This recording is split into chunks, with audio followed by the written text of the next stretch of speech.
चलें, अस्सलाम वालेकुम स्टूडेंट्स। और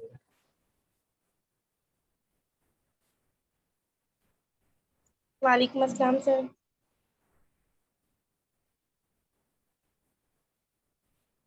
चलें कि अब वेट करते हैं ताकि बाकी सब ज्वाइन होते हैं। ग्रुप में मैसेज कर चुका हूँ।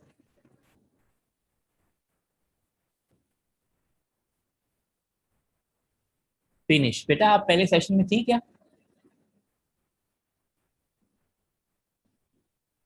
सर मेरा इंटरनेट इशू हो गया था तो उस वजह से मैंने ज्वाइन नहीं कर पाई थी, लेकिन मैंने इससे प्रीवियस लेक्चर मैंने ज्वाइन किया था। ठीक।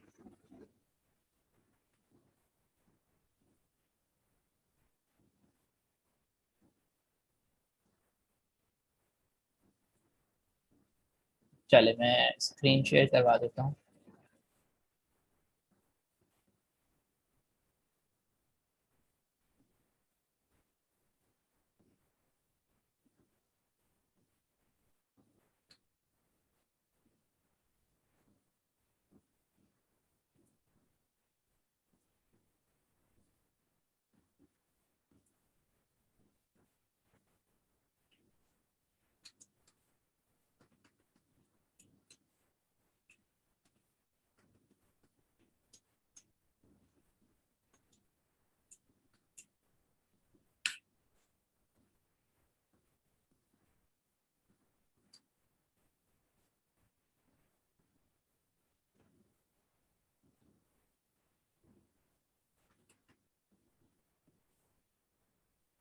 जवेरी, अपनी चैट चेक कीजिएगा।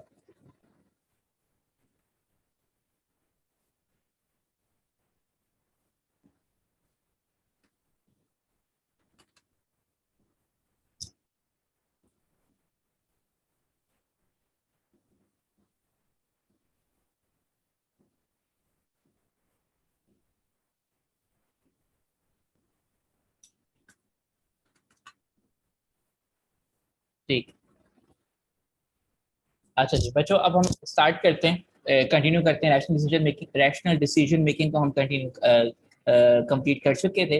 अब हम रैशनल डिसीजन मेकिंग के कुछ एस्पेक्ट्स की बात करते हैं। रैशनल डिसीजन मेकिंग के अंदर क्या अजम्पशंस होती हैं। Number one, the problem is clear and unambiguous. इसमें कोई एम्बिगुएसी नहीं होती, मीन बिल्कुल क्लियर होता है। उसमें कोई धुंधलापन मौजूद नहीं होता। Second one, a single well defined goal is to be achieve. एक एक वाहिद और बिल्कुल वेल डिफाइंड गोल है, वो सामने रखा जाता है जिसे हमें अचीव करना होता है। इसके बाद लास्ट है, याद रखिएगा गोल हमेशा सिंगल होना चाहिए, क्योंकि अगर सिंगल गोल नहीं होगा या मल्टीपल गोल्स होंगे, लेट सपोज कि आपको प्रोडक्शन करनी भी है और प्रोडक्शन नहीं भी करनी, तो गोल हमेशा क्लियर होना चाहिए सिंगल, ताकि चीज़ें थोड़ी सी बेहतर हो सके। अच्छा, इसके बाद प्रेफरेंस आर क्लियर। आपके जो प्रेफरेंसेस हैं वो क्लियर होने चाहिए। जो ऑल्टरनेट्स हैं और कॉन्सिक्वेंसेज हैं वो बिल्कुल पता होने चाहिए ऑल्टरनेट्स के। ये ऑल्टरनेट्स और उसके कॉन्सिक्वेंसेज के, ये ऑल्टरनेट मुझे क्या रिवॉर्ड दे सकता है, बिल्कुल क्लियर होने चाहिए।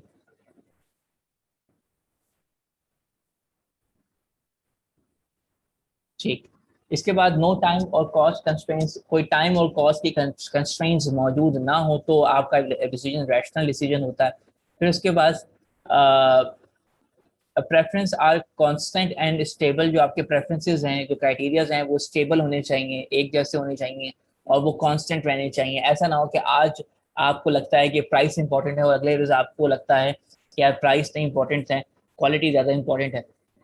तो उस वक्त में मैनेजर डिसीजन ले नहीं पाएगा। तो मैनेजर को एक स्टेबल बेसिस चाहिए होती है डिसीजन लेने के लिए। फिर उसके बाद फाइनल चॉइस विल मैक्सिमाइज पे आउट। और रैशनल डिसीजन मेकिंग में जो आखिरी चीज होती है कि जो फाइनल डिसीजन लिया जाता है वो पे ऑफ को या पे आउट्स को या आउटकम्स को मैक्सिमाइज करता है, उसको बढ़ा देता है। अच्छा जी, अब एक और सवाल, बहुत ही मासूमाना सवाल हो कि अगर कोई रैशनल डिसीजन मेकिंग नहीं कर पाता तो फिर वो जो डिसीजन मेकिंग होगी क्या वो रैशनल नहीं होगी? फिर इरेशनल डिसीजन मेकिंग होती है, रैशनल डिसीजन मेकिंग भी होती है, और एक होती है बीच की चीज, और we call it bounded rationality. Bounded rationality क्या है, ये समझते हैं। Managers make decisions rationally manager ने डिसीजन लिया है अक्लमंदाना तौर पर, दानिशमंदाना तौर पर, लेकिन बट आर लिमिटेड और bounded by the ability to process information. लेकिन वो इंफॉर्मेशन कम होने की वजह से वो उसे सही तौर पर प्रोसेस नहीं कर सका, या फिर अपनी अहलियत ना होने की वजह से वो सही तौर पर प्रोसेस नहीं कर सका। This is we called the decision is not rational but is not even irrational. कि वो रैशनल तो नहीं है लेकिन इरेशनल भी नहीं, दरमियान की चीज है, बाउंडेड रैशनैलिटी। और इसकी वजह सिर्फ ये होती है कि मैनेजर ने अपनी तरफ से पूरी कोशिश की थी रैशनल डिसीजन लेने की, लेकिन उसके पास एबिलिटी मौजूद नहीं थी इंफॉर्मेशन को सही तौर पर प्रोसेस कर सके। वो लिमिटेशंस थी जिसकी वजह से वो सही तरीके से डिसीजन नहीं ले पाए। ऐसे आप इरेशनल नहीं कहेंगे, इसे आप बाउंडेड रैशनैलिटी कहेंगे। ये बिल्कुल गलत नहीं होता लेकिन बिल्कुल सही भी नहीं होता फैसला ये। Assumptions are that decision makers will be not seek out or have knowledge of all alternates। क्या assumptions है? ये बाउंडेड रैशनैलिटी का डिसीजन कब लिया जाता है या ये वाकया कब होता है? याद रखिएगा ये तब होगा जब जो मैनेजर्स हैं या तो उसने कोशिश नहीं की या उसके पास नॉलेज मौजूद नहीं थी तमाम के तमाम ऑल्टरनेट्स के हवाले से, इसीलिए कि उसने एक आध ऑल्टरनेट छोड़ दिया या फिर कोई ऑल्टरनेट लिया तो उसकी रेटिंग उससे सही नहीं थी, जिसकी वजह से जो डिसीजन था वो मुकम्मल तौर पर रैशनल नहीं रहा बल्कि बाउंडेड रैशनैलिटी हमने अचीव की।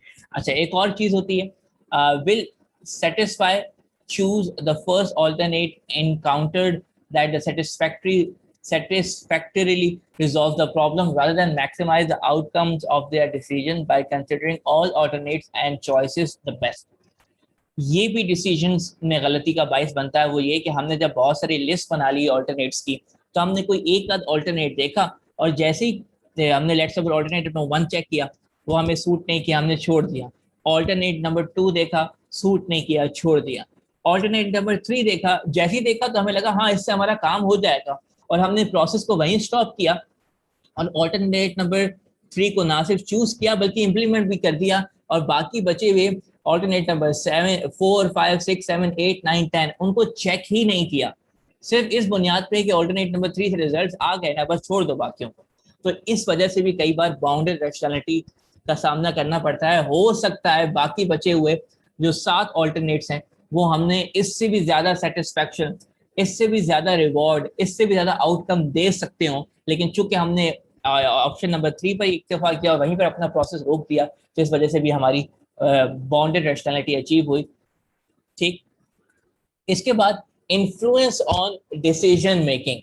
अच्छा, यहाँ मैं रोकता हूँ और मैं चाहूंगा कि इन्फ्लुएंस और डिसीजन मेकिंग अभी एक्सप्लेन करता हूँ, लेकिन उससे पहले मैं चाहूंगा कि मैं यहाँ रुक कर आप लोगों से कोई सवाल पूछ लूँ कि बाउंडेड रैशनैलिटी के बारे में आपका क्या ख्याल है।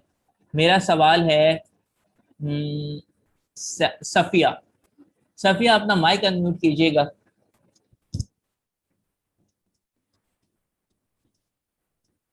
सफिया को हम कई दफा ट्रेस कर चुके हैं, शायद मेरे को कोई टेक्निकल इशू है। सैरिश मोहम्मद सलीम, अपना माइक अनम्यूट कीजिएगा।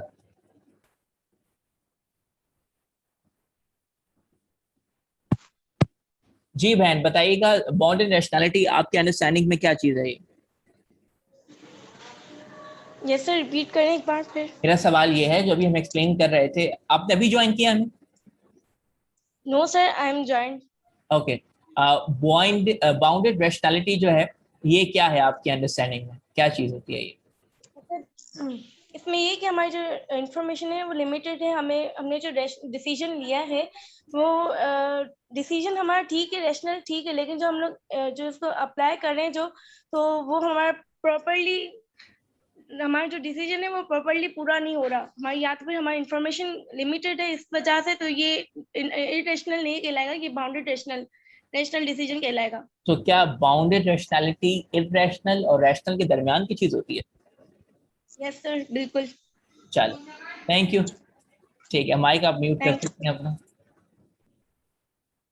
ठीक है जी, मेरा अगला सवाल है मोहम्मद हमजा से। मोहम्मद हमजा अपना माइक अनम्यूट कीजिएगा।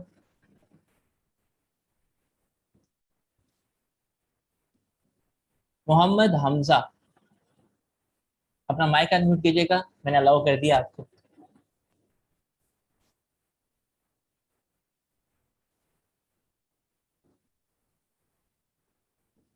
ठीक है, शायद मौजूद नहीं है। अब हम अब्दुल करीम, अब्दुल करीम अपना माइक अनम्यूट कीजिएगा, although you are very active. शाबाश। Yes sir. अब्दुल करीम, आपसे मेरा सवाल ये है कि अजम्पशन जो है डिसीजन मेकर्स की बाउंडेड रैशनैलिटी की, उसमें से ये जो फर्स्ट अजम्पशन है, इसका मतलब क्या है? सर इसका मतलब ये है कि जो हम जो है ना क्या कहते हैं, जितनी भी अल्टरनेटिव्स हैं हम सबको जो है ना वो रिवील नहीं करेंगे, बल्कि कुछ को पेश करेंगे, बाकी कुछ को जो है ना ज़रूरत के तहत जो है ना रोक के रखेंगे, उसके हिसाब ठीक, से फिर बाद में डिसीजन लेंगे। ओके, इसका मतलब ये होता है कि हमारे पास जितने भी ऑल्टरनेट्स थे, जितने भी पॉसिबल ऑल्टरनेट्स हैं, हमने सारे के सारे ऑल्टरनेट्स के बारे में मुकम्मल इंफॉर्मेशन हासिल नहीं की। अच्छा जी, अब हम चलते हैं मोहम्मद खाबर महमूद की तरफ। खाबर महमूद, माइक अनम्यूट कीजिएगा। अच्छा जी, ये देखिएगा दूसरी जो अजम्पशन है हमारी, ये क्या कहती है? सर ये वो कि जो हमारा वांट्स को ज्यादा सेटिस्फाई कर रहा है तो उस अल्टरनेटिव को हम पहले चूज करेंगे। नो, नो, बिल्कुल भी नहीं। अपना माइक अनम्यूट कीजिए, म्यूट कीजिएगा। अच्छा, आप जिसको किसी को ये समझ में आता है पॉइंट नंबर 2 क्या है, हाथ रेस कीजिएगा। ठीक है। और जवेरिया, जवेरिया के अलावा कोई और? सुम्बुल, सुम्बुल के अलावा कोई और? राबिया बीबी के अलावा कोई और? मोहम्मद इंशाल, इंशाल के अलावा कोई और?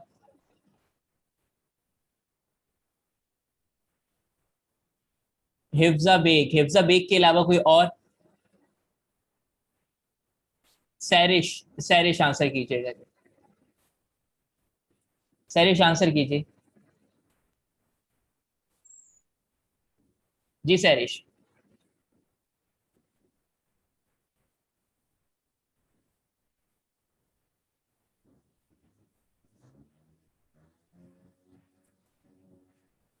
सैरिश अपना माइक अनम्यूट कर सकती हैं आप। सर ये कि इसमें अगर हम कोई डिसीजन ले लें तो उसमें 7, अगर हम देखते हैं 7 ऑल्टरनेटिव्स हैं, तो हमने फर्स्ट देखी वो हमें सेटिस्फाई नहीं लगी, तो हमने सेकंड को चेक किया, सेकंड हमें सेटिस्फेक्शन नहीं लगी, थर्ड जो हमारी है वो हमें बहुत ज़्यादा सेटिस्फेक्शन लगी, तो हमने उसको इम्प्लीमेंट करना स्टार्ट किया। लेकिन उसकी वजह से हमारे जो डिसीजन है वो कहीं ना कहीं हमारा मतलब प्रॉपरली यूज नहीं हो रहा था। मतलब ये कि मतलब हमने डिसीजन लिया है, रैशनल डिसीजन लिया, लेकिन वो बाउंडेड हो गया एक तरीके से कि हमने मैं, सारी ऑल्टरनेटिव्स को चेक नहीं किया, इस चलो वजह से। मैं, ठीक है, शाबाश, आपका आंसर ठीक है। मैं इसमें थोड़ी सी और क्लैरिटी चाह रहा हूँ। थैंक यू बहन। यस। कोई और आंसर करना चाहेगा इसको? कोई और आंसर करना चाहेगा? Raise your hand.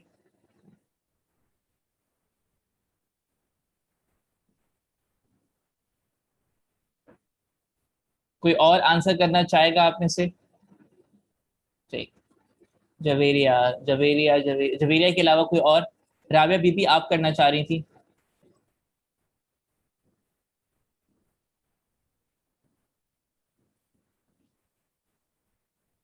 राबिया बीबी, आप अपना माइक अनम्यूट कर सकती हैं। जी यस सर। जी बहन, क्या अंडरस्टैंडिंग बनी आपकी पॉइंट नंबर 2 के हवाले से? सर पॉइंट नंबर 2 तो ये है ना कि एक मैनेजर जो है ना वो बहुत सारी जो लिस्ट है ना वो बना लेता है, ठीक है, अल्टरनेटिव की लिस्ट बना लेता है। ठीक जब वो है, पहले को देखता है तो ना उसको वो अल्टरनेटिव सूट नहीं करता, ठीक है। फिर? फिर वो तीसरे को बोलता है कि ये बेस्ट है, ठीक है, तो वो चूज तो कर लेता है, हाँ, लेकिन वो जो बाकी जो 7 हैं उनको वो छोड़ लेता है, 7 या 6, ठीक है, उनको छोड़ देता है। जब वो बाद में देखता है कि जब उनको भी चूज करता और अल्टरनेटिव को भी चूज करता तो वो उनको ज्यादा सेटिस्फाई देती, तो वो उनको चूज नहीं करता, जिसकी वजह से वो बाउंडेड रैशनल हो जाता है। हम्म, करीब करीब है। थैंक यू बहन, थैंक यू। कोई और एक्सप्लेन करना चाहेगा? थैंक यू बहन। ठीक है, कोई और एक्सप्लेन करना चाहेगा? कोई और एक्सप्लेन करना चाहेगा? हिफ्जा बेग, हिफ्जा बेग आप कर दें एक्सप्लेन। जी जी बहन। सर अगर मैनेजर ने जो लिस्ट बनाई हुई है अल्टरनेटिव की, तो उसमें स्टार्ट से अगर वो लिस्ट देखना शुरू करे तो जो पहला अल्टरनेटिव है अगर उसको सूट नहीं किया तो वो दूसरे पे जाएगा, और दूसरा भी अगर सूट नहीं किया तो इसके बाद अगर वो तीसरे पे गया वो उन दोनों अल्टरनेटिव से काफी बेहतर था, तो उसने उसी अल्टरनेटिव को इम्प्लीमेंट कर लिया और बाकी के जो अल्टरनेटिव थे उनको चेक भी नहीं किया, और क्या पता वो थर्ड से ज्यादा उसको सूट करते, ज्यादा सेटिस्फाई होते, तो इस वजह से उसने जो थर्ड में जो इम्प्लीमेंट कर लिया शाबाश। तो वो हाँ तो रेशनल ही, लेकिन उसने बात के नहीं देखे जो उससे ज्यादा रेशनल उसको डिसीजन देते, तो वो बाउंडेड रेशनल कहलाएगा। शाबाश, good good, thank you so much, thank you so much बच्चे। पर यही एक पॉइंट था जो मैं चाह रहा था कि आप लोगों से वो जो बारीकी है उस पॉइंट की, वो आंसर मेरा अल्हम्दुलिल्लाह मुझे मिल गया हिफ्ज़ा बेग के आंसर में। वो ये कि जब आप बहुत सारे ऑल्टरनेट्स देखते हो, लेट सपोज आपके पास 15 ऑल्टरनेट्स हैं, अब 15 में से अगर आपने पहला चेक किया मुनासिब नहीं लगा आपने छोड़ दिया, दूसरा चेक किया मुनासिब लगा नहीं छोड़ दिया, तीसरा चेक किया मुनासिब लगा नहीं लगा छोड़ दिया, चौथे पे गए आपको लगता है कि चौथा मुनासिब है और मेरा रिजल्ट मिल जाएगा मुझे, आपने प्रोसेस को यहीं रोक दिया और चौथे को सिलेक्ट कर लिया। पांचवा, छठा, सातवां, आठवां, 15 तक जितने भी ऑप्शन थे आपने उनको चेक करने की जहमत ही नहीं की और आपने चौथे पर ही अपना डिसीजन ले लिया और आपने कहा this is the one we are going to buy और this is the decision we are going to implement. और अब यहाँ पर एक ऑप्शन रह जाता है, पॉसिबिलिटी रह सक जाती है कि बाकी जो आपने 4 चेक किए 15 में से, बाकी जो 11 छोड़ दिए, हो सकता है इन 11 में से कोई ऐसा होता जो आपके सिलेक्टेड जो आपने चूज कर लिया है इससे ज्यादा बेहतर सेटिस्फेक्शन दे सकता होता, इससे भी बेहतर ऑप्शन पॉसिबल था, लेकिन आपने उन 11 को चेक करने की जहमत नहीं की और एक और बेहतर और भी मैक्सिमाइजेशन की तरफ आप मजीद जा सकते थे, बट आप नहीं गए सिर्फ इसलिए कि आपने प्रोसेस वहीं रोक दिया और डिसीजन ले लिया। अब जैसे हमने ये एक्सेल शीट बनाई थी अपनी, इस एक्सेल शीट के अंदर हमने 1 बाय 1 इन सारे ऑल्टरनेट्स को चेक किया था। ऐसा नहीं हुआ था कि जैसे हमने एसियर पे गए और हमें लगा कि यार ये मुनासिब है तो हमने एलजी, ओरिएंट और फ्लिप को सिलेक्ट नहीं, चूज नहीं किया, हमने इनको भी एनालाइज किया, सारे के सारे पांचों को एनालाइज किया और उसके बाद जाके डिसीजन लिया। ऐसे नहीं कि अगर हमें एसर पे रिजल्ट मिल गया, जैसे इस केस में हायर है, हायर पे हमें रिजल्ट मिल गया तो हमने हायर ही पे रुक गए, हमने बाकी 5 को बाकी 4 को नहीं देखा। तो बाउंडेड रेशनैलिटी तब होती है जब हम पहले पे रुक जाते, डिसीजन ले लेते और बाकी 4 को चेक ना करते, ठीक है। लेकिन यहाँ पर हमने चेक किया तो इट मींस हमारा डिसीजन जो है वो बाउंडेड रैशनैलिटी के कैटेगरी में नहीं जाता, वो सिर्फ रैशनैलिटी की कैटेगरी में जाएगा, ठीक है।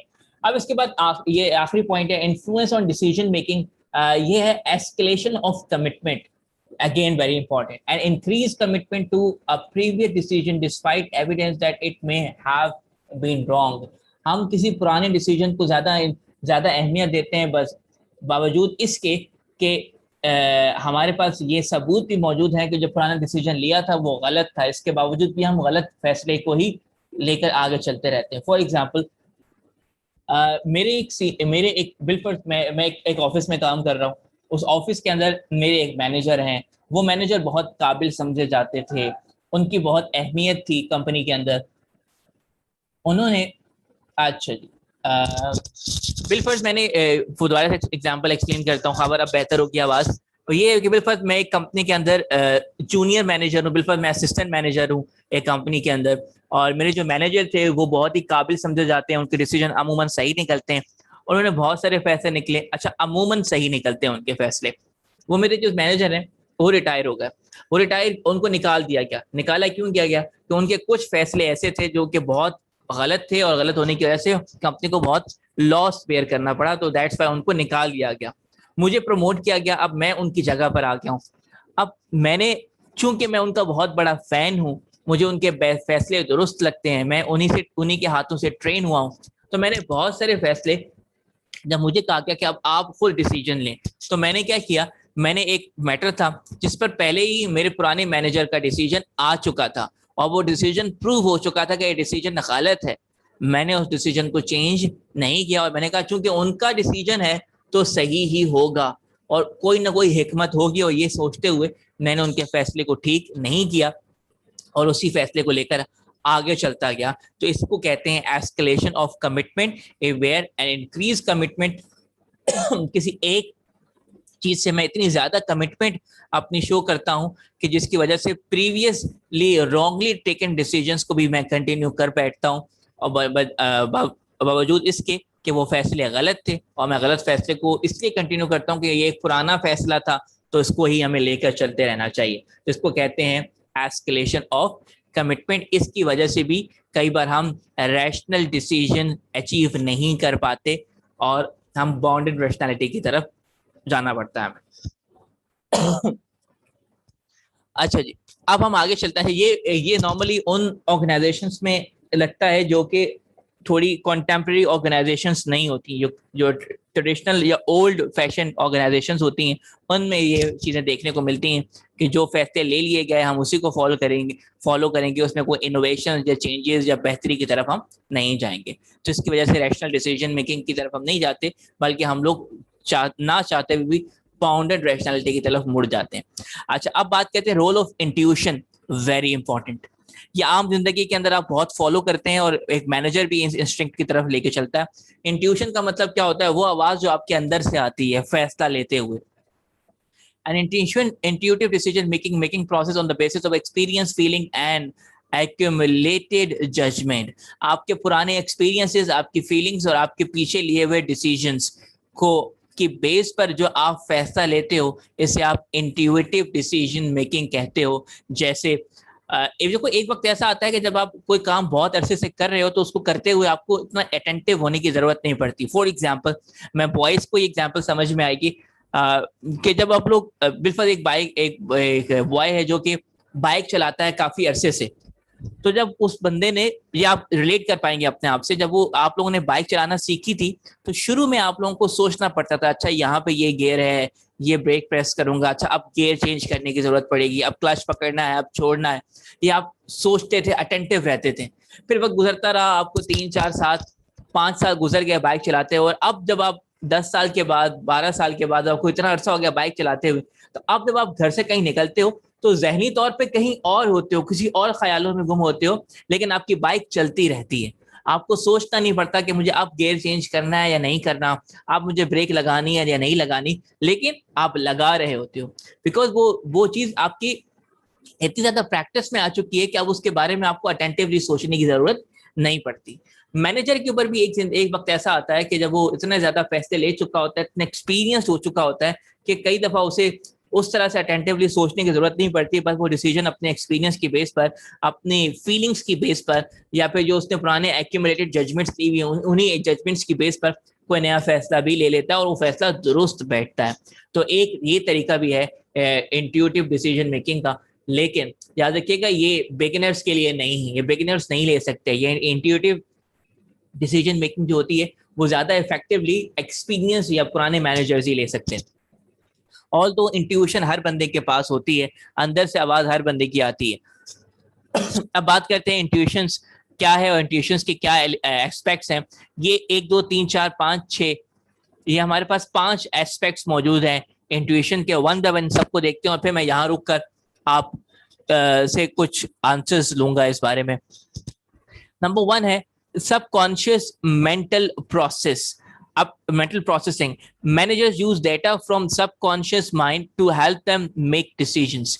कई बार सबकॉन्शियसली हमारे जहन में ये एक डिसीजन हो जाता है जो हम नहीं चाहते, लेकिन तब भी हमारा सबकॉन्शियस जो माइंड है उसको डिसाइड कर देता है और हम उस डिसीजन की तरफ लेके जाते हैं। इसको हम कहते हैं intuitive decision making. For example, आपको ये चीज कहाँ एक्सपीरियंस होती है? हम एक वर्ड कहते हैं उर्दू में कि हमारे जहन के 2 हिस्से हैं, एक होता है शऊरी, एक होता है लाशऊरी। इंग्लिश में कॉन्शियस एंड सबकॉन्शियस माइंड कहा जाता है। कॉन्शियस माइंड वो होता है जिस पर आप जहन जोर देते हैं, सोचते हैं, आप प्लान करते हैं। सबकॉन्शियस माइंड ऑटोमेटिकली चल रहा होता है, खुद ब खुद उसमें से बस मुझे लगा ये कर लेना चाहिए और मैंने ये कर लिया। तो वो जो लगा, वो एक्चुअली जो आपको फील हुआ वो आपके सबकॉन्शियस माइंड ने आपको गाइड किया था, आपके लाशऊरी जहन ने आपको गाइड किया था। तो कई बार डिसीजन लेते हुए मैनेजर्स अपने सबकॉन्शियस माइंड में जाते हैं और वहां से जो आवाज आती है उसके आवाज की बेस पर वो फैसला कर लेते हैं। लेकिन याद रखिएगा सबकॉन्शियस माइंड उन्हीं चीजों पर ज्यादा अच्छा परफॉर्म करता है जो चीजें आप बहुत ज्यादा बार प्रैक्टिस करते रहे हो। सिर्फ सबकॉन्शियस माइंड उन्हीं एरियाज पे काम करता है। तो जब मैनेजर इतने एक्सपीरियंस्ड हो जाते हैं तो उसके बाद मैनेजर्स अपने सबकॉन्शियस माइंड की भी हेल्प लेते हैं डिसीजन लेने के लिए। That is point number 1। आप पॉइंट नंबर 2 की तरफ जाते हैं कि और क्या वजूहत होती हैं एक इंट्यूटिव डिसीजन मेकिंग की जिसमें आप कैलकुलेशन नहीं करते। देखो याद रखिए, इंट्यूटिव डिसीजन मेकिंग में कैलकुलेशन नहीं होती। इससे पहले जो हम डिसीजन मेकिंग की बात करें तो उसमें बाकायदा एक एक्सेल पे मॉडल बन रहा था, उस पर हम कैलकुलेशंस कर रहे थे। इंट्यूटिव डिसीजन मेकिंग में आप कैलकुलेशंस नहीं कर रहे होते, आप अपनी इंट्यूशंस का सहारा ले रहे होते हैं, आपके अंदर से जो आवाज आ रही है उसका सहारा लेते हैं। तो मेजर जो डिफरेंस होता है इंट्यूटिव डिसीजन मेकिंग का और जनरल डिसीजन मेकिंग का, वो ये होता है कि वहां पर बाकायदा 8 स्टेप्स को फॉलो किया जाता है, जबकि इंट्यूटिव डिसीजन मेकिंग में कोई स्टेप फॉलो नहीं किया जाता, बस आपके अंदर से जो आवाज आती है you will go for it. Then manager values or ethical basis decision, ethics based decision. Managers make decision based on ethical values और culture. कई बार decision लेते हुए आप सोचते ही नहीं है, आप फौरन से कहते हैं यही होगा। क्यों? क्योंकि हमारी ethical values यही हैं, हमारी अखलाकी इकदार ये है, हमारे कल्चर में ये चीज़ें, हमारी सकाफत में ये चीज़ आती है, तो इसलिए हम उस बारे में सोचते नहीं हैं और प्रॉपर प्रोसेस से नहीं गुजरते और इंट्यूटिव डिसीजन ले लेते हैं कि this is a part of our culture, this is a part of our ethical values और हम ऐसे ही काम करेंगे। फॉर एग्जांपल, एक कंपनी है, इस कंपनी में ये चीज बता दी है, चाहे लॉस होता है हो, चाहे खरीदा हुआ माल वापस लेना पड़े लो, लेकिन कस्टमर की सेटिस्फैक्शन अब हाईली इंपॉर्टेंस रखती है, आपको जरूरत से ज्यादा उसको इंपॉर्टेंस देनी है। तो अगर इस तरह की कंपनी है तो इस तरह की कंपनी अपने प्रॉफिट को साइड पे रख देगी और अपनी उनकी एथिक्स में ये आता है, उनकी अखलाकियात में ये आता है, उनके नॉर्म्स में ये आता है कि आपने कंपनी के जो कस्टमर्स हैं उनको ज्यादा प्रेफरेंस देनी है, उनकी सेटिस्फेक्शन को आपने सबसे ज्यादा प्रायोरिटाइज करना है, तो आप उनको ज्यादा इंपॉर्टेंस देंगे। तो जब इस तरह की कंपनी के अंदर हो तो आपकी एथिकल वैल्यूज ये कहती हैं कंपनी कस्टमर्स द किंग। तो जब आप डिसीजन लेने जाओगे तो आप कोई चार्ट नहीं बनाओगे, कोई आप एक्सेल पे कैलकुलेशंस नहीं करोगे, बोलेंगे कस्टमर कह रहा है फौरन से इसकी बात मानो, उसकी मसला हल करो, ठीक है। तो आपको कैलकुलेशंस करने की जरूरत नहीं पड़ती। अच्छा बच्चों, मैं अगर आपको याद हो तो मैंने आपको कहा था फिजिकल क्लासेस के दौरान कि मैं आपको क्लास में कुछ वीडियोस दिखाऊंगा और क्लास के अंदर कुछ मूवीज हैं जो मैंने आपके लिए एडिट करके रखी हैं, वो आपको दिखानी है। अब एक्चुअली टाइम आ चुका है जो वीडियो देखने का, लेकिन चूंकि हम लोग फिजिकल क्लासेस के अंदर नहीं है, ऑनलाइन क्लासेस के अंदर है, तो हम शायद वो उस तरह से ना दिखा पाऊँ मैं आपको, बट मैं आपको रेकमेंड कर दूंगा, आपने लाजमी देखना है। और जो मैं जो पॉइंट नंबर 2 की बात कर रहा हूँ, वैल्यूज और ethical based decision making, that this is value and ethical based decision making. इसके लिए मैं आपको एक मूवी रेकमेंड करूंगा, आपने लाजमी देखनी है। This is a family movie, आप देख सकते हो। Movie name is rocket Singh, ROCKET, rocket Singh, SINGH, rocket Singh. बच्चों ये लाजमी आप लोगों ने देखनी है एक दफा, बिकॉज ये मूवी आपको कुछ सिखाएगी। मैं मूवी रेकमेंड क्यों करता हूँ और हर मूवी रेकमेंड नहीं करता, इसको मैं कह रहा हूँ ये फैमिली मूवी है, आप फैमिली के साथ बैठ के देख सकते हैं और ये देखना जरूरी है। आपको देख लेंगे तो आपको ये पॉइंट समझ में आना शुरू हो जाएंगे।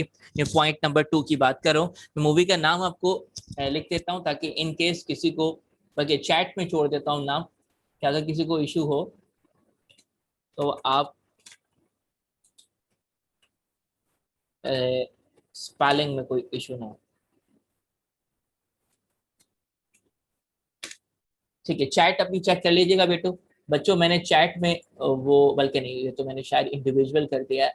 अच्छा मैं सबको कर देता हूँ।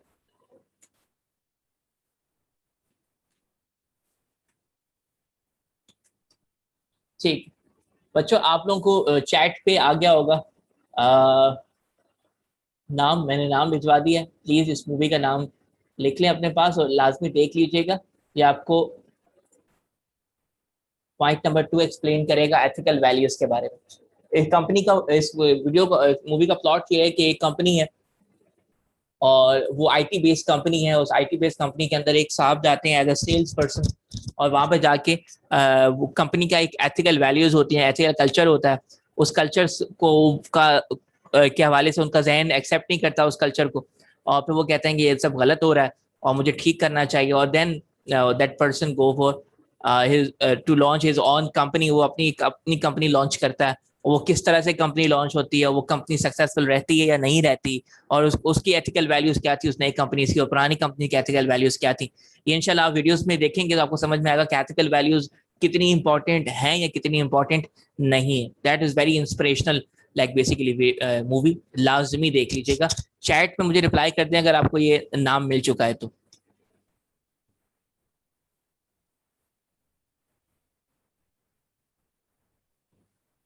ठीक, ओके जी, थैंक यू बच्चों। सही सही सही सही, ठीक ठीक है जी, ठीक है। 2-3 का आ गया तो इसका मतलब है कि बाकियों तक भी वो पहुंच गया होगा। सही बेटा, लाजमी बेटा आप लोगों ने ये मूवी लाजमी देखनी है। और सजेस्ट कि अगर आप नेक्स्ट क्लास से पहले पहले देख लें तो we can discuss something about it. ठीक है बेटा सफिया, ठीक है, हो गया, समझ में आ गया। अच्छा बच्चों, अब हम चलते हैं आगे, और नेक्स्ट हमारे पास जो हेडिंग है that is experience based decision making. Point number 3, intuition, intuitive decision making. इसमें वो कैलकुलेशन नहीं होती, उसमें एक और टाइप है, वो है एक्सपीरियंस बेस्ड डिसीजन मेकिंग। इसमें मैनेजर अपने एक्सपीरियंस की बेस पर डिसीजन ले लेता है, कोई कैलकुलेशन नहीं करता। अब और एक और एग्जांपल आई, अब छोटी ईद गुजरी है, इंशाल्लाह जिंदगी रही तो हम बकरा ईद भी गुजारेंगे, बड़ी ईद भी गुजारेंगे। तो हम जब बकरा ईद पे हम जाते हैं तो ये बॉयज के लिए एग्जाम्पल बॉयज रिलेट कर पाएंगे कि जब जानवरों की खरीदारी के वक्त आता है तो जब वो सब लोग मिलकर जाते हैं बकरा मंडी, तो वो एक बड़ा एंजॉयबल मोमेंट होता है, थोड़ी पिकनिक वाला फीलिंग आती है। तो वहां पर जाते हैं तो कई लोग, उन जो एक ग्रुप जाता है खरीदने के लिए, उनमें से कई लोग ऐसे होते हैं जो बस जानवर को देखते हैं और कहते हैं ये ले लो, ये अच्छा है। वो कोई चार्ट नहीं बनाते, कोई एक्सेल शीट लेके नहीं जाते, कोई लैपटॉप लेके साथ नहीं गए होते, अच्छा जी हम जरा ये जो 10 जानवर हैं 10 जानवरों को सामने रखा, उसको क्राइटेरियाज बनाए अपने और उस पर रेटिंग दी 10 जानवरों को, फिर उसके बाद उसकी स्कोरिंग की। ये नहीं करते, बस फैसला ले लेते हैं। अच्छा, वो फैसला क्यों ले पाते हैं? वो इंट्यूटिव डिसीजन मेकिंग की तरफ जा रहे होते हैं। और इंट्यूटिव डिसीजन मेकिंग में भी एक्सपीरियंस बेस्ड डिसीजन होती है, अपने पुराने एक्सपीरियंस की बेस से वो बताते हैं कि इस तरह का अगर कोई जानवर है तो वो गोश्त में या कुर्बानी के हवाले से बेहतर या मुनासिब रहेगा। तो experience based decision, again intuitive decision making mostly जो एक्सपीरियंस मैनेजर्स होते हैं उनको ही सूट करती है और वही कर पाएंगे। अच्छा जी,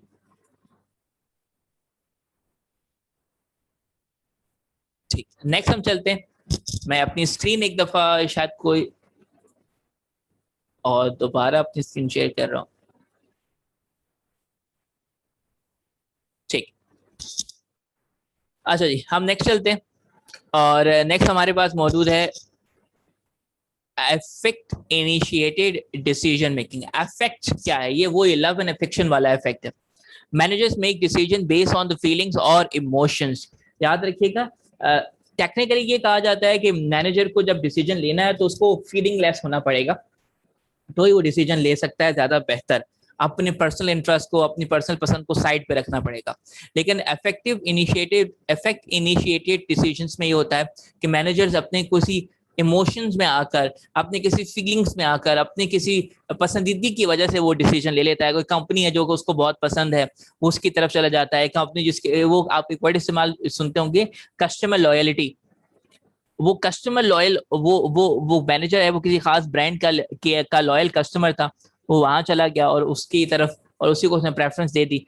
तो ये इफेक्ट इनिशिएटेड डिसीजंस कहलाते हैं, जिसमें आप मैनेजर्स अपने इमोशंस की बेस पर डिसीजन लेता है, ना कि अपनी अकल की बेस पर।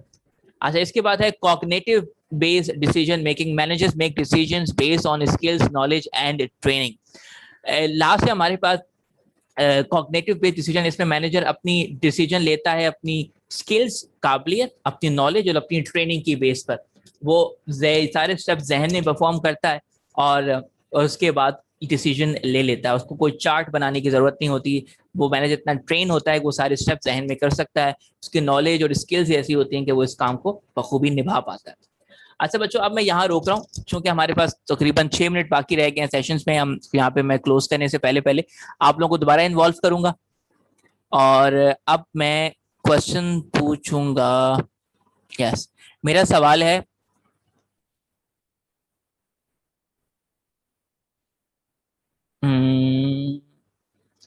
अरीबा हमीद से।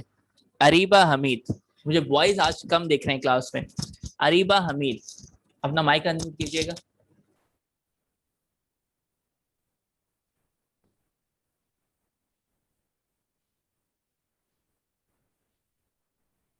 चलो, आई बिलीव को टेक्निकल इशू है अरीबा की तरफ। ठीक है, हम चलते हैं।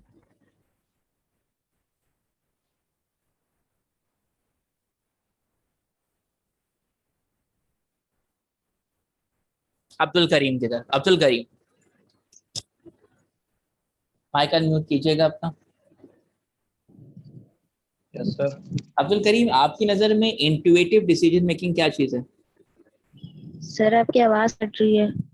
ठीक है सर ये कि कोई भी जो मैनेजर है वो अपनी जो ना फीलिंग्स और अपने एक्सपीरियंस के बेस पे वो डिसीजन करे, वो इंटुइटिव, मतलब उसमें वो ज्यादा सोचे नहीं, ज्यादा लॉजिक नहीं लगाए उस चीज पे। ठीक है, सही, थैंक यू बच्चे। मेरा अगला सवाल है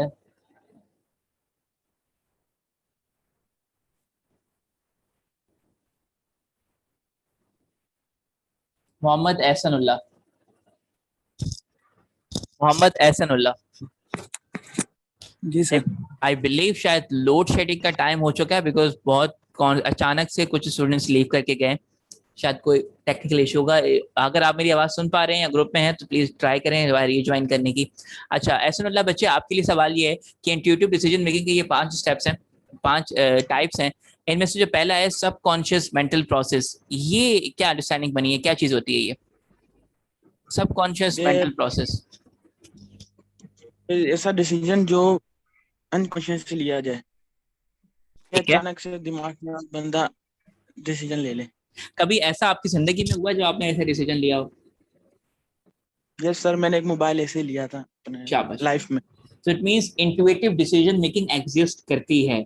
शाबाश, गुड गुड, शाबाश बच्चों। जो मैंने आप लोगों को सबको शुरू में एक बात कही थी कि कुछ सब्जेक्ट्स ऐसे हैं जो आपकी जिंदगी में बहुत चेंज ला सकते हैं, और one of those is principle of management. अच्छा, अब मेरा एक और सवाल है, और ये इस पर सवाल है मोहम्मद इंशाल। मोहम्मद इंशाल बेटा, आप अपना माइक अनम्यूट कर सकते हैं। Yes sir. Point number 2 explain कीजिएगा, वैल्यू और एथिक्स बेस्ड डिसीजन।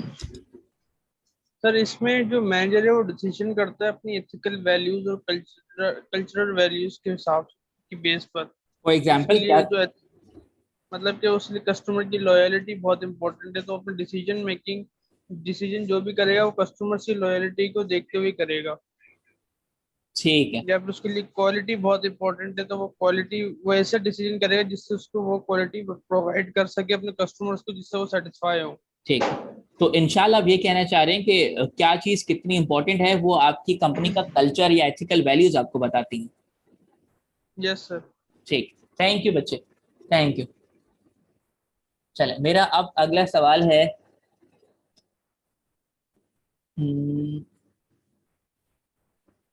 एहसनुल्लाह हो चुके हैं, वॉइस में से ज्यादा नहीं है हमारे पास आज। खावर महमूद। Yes sir. खावर महमूद, आपसे क्वेश्चन ये है कि ये बताइएगा कि एक्सपीरियंस बेस्ड डिसीजंस ये क्या होती है और क्या अंडरस्टैंडिंग बनती है आपकी एक्सपीरियंस बेस्ड डिसीजंस के हवाले से? है कि मैनेजर्स जो अपना डिसीजन लेते हैं वो यानी कि वो जो उनका जो प्रॉब्लम आई होती है वो पहले से एक्सपीरियंस कर चुके होते हैं, तो इसलिए उसके लिए पहले से कोई कैलकुलेशन वगैरह नहीं करते, डायरेक्ट उसके लिए डिसीजन ले लेते हैं। अच्छा, मुझे एक बात बताएं, एक सवाल है आपसे। सवाल ये है बच्चों, बल्कि नहीं, ये मैं आखिर में सबसे सवाल पूछूंगा। चलो भाई इसको रखते हैं, फिर इसको जनरल रखते हैं। अब मेरा अगला सवाल है अरबाब अली। अरबाब अली, अरबाब अली, माइक अनम्यूट कर सकते हैं आप? Yes sir. अरबाब अली, आप जो चौथा पॉइंट है जहाँ मेरा कर्सर है, अफेक्ट या इनिशिएटेड डिसीजन, इसका मतलब क्या होता है, क्या अंडरस्टैंडिंग बनी आपकी? सर इसमें मैनेजर जो है वो अपने डिसीजंस फीलिंग्स और इमोशंस की बेस पे लेता है, जैसे कि उसको कस्टमर्स की मतलब उसके माइंड के हिसाब से चलना पड़ता है कि किस वक्त उसको क्या डिसीजन लेना है और नहीं लेना है। ना ना ना ना ना ना कोई और एक्सप्लेन करना चाहेगा जल्दी? We are less in 1 minute, हाथ रेज कीजिएगा। चले जवेरी, आप बताइएगा। फिर सर फैक्टर इनिशियल में यही है कि मैनेजर के इमोशंस पे जाता है, क्या कस्टमर को देखेगा वो। कस्टमर के जैसे होता है अक्सर कि कस्टमर आया, उसकी इतनी वेल्थ नहीं है, वो नहीं ले सकता, तो उसको थोड़ा सा रहम आ जाएगा, चलो सही है मैं दे दूँ। ठीक, thank you thank you thank you thank you. ठीक है बच्चों, अब यहाँ पे हम क्लास को खत्म करते हैं। इंशाल्लाह अगली क्लास के अंदर हम लोग प्रेजेंटेशंस भी देखेंगे। प्रेजेंटेशंस के टॉपिक आपको बता दिए गए और बस ठीक है। अब इंशाल्लाह मैं यहाँ क्लास को खत्म कर रहा हूँ। अपना बहुत ज़्यादा ख्याल रखिएगा। इंशाल्लाह मिलते हैं अगली क्लास के अंदर। अल्लाह हाफिज़।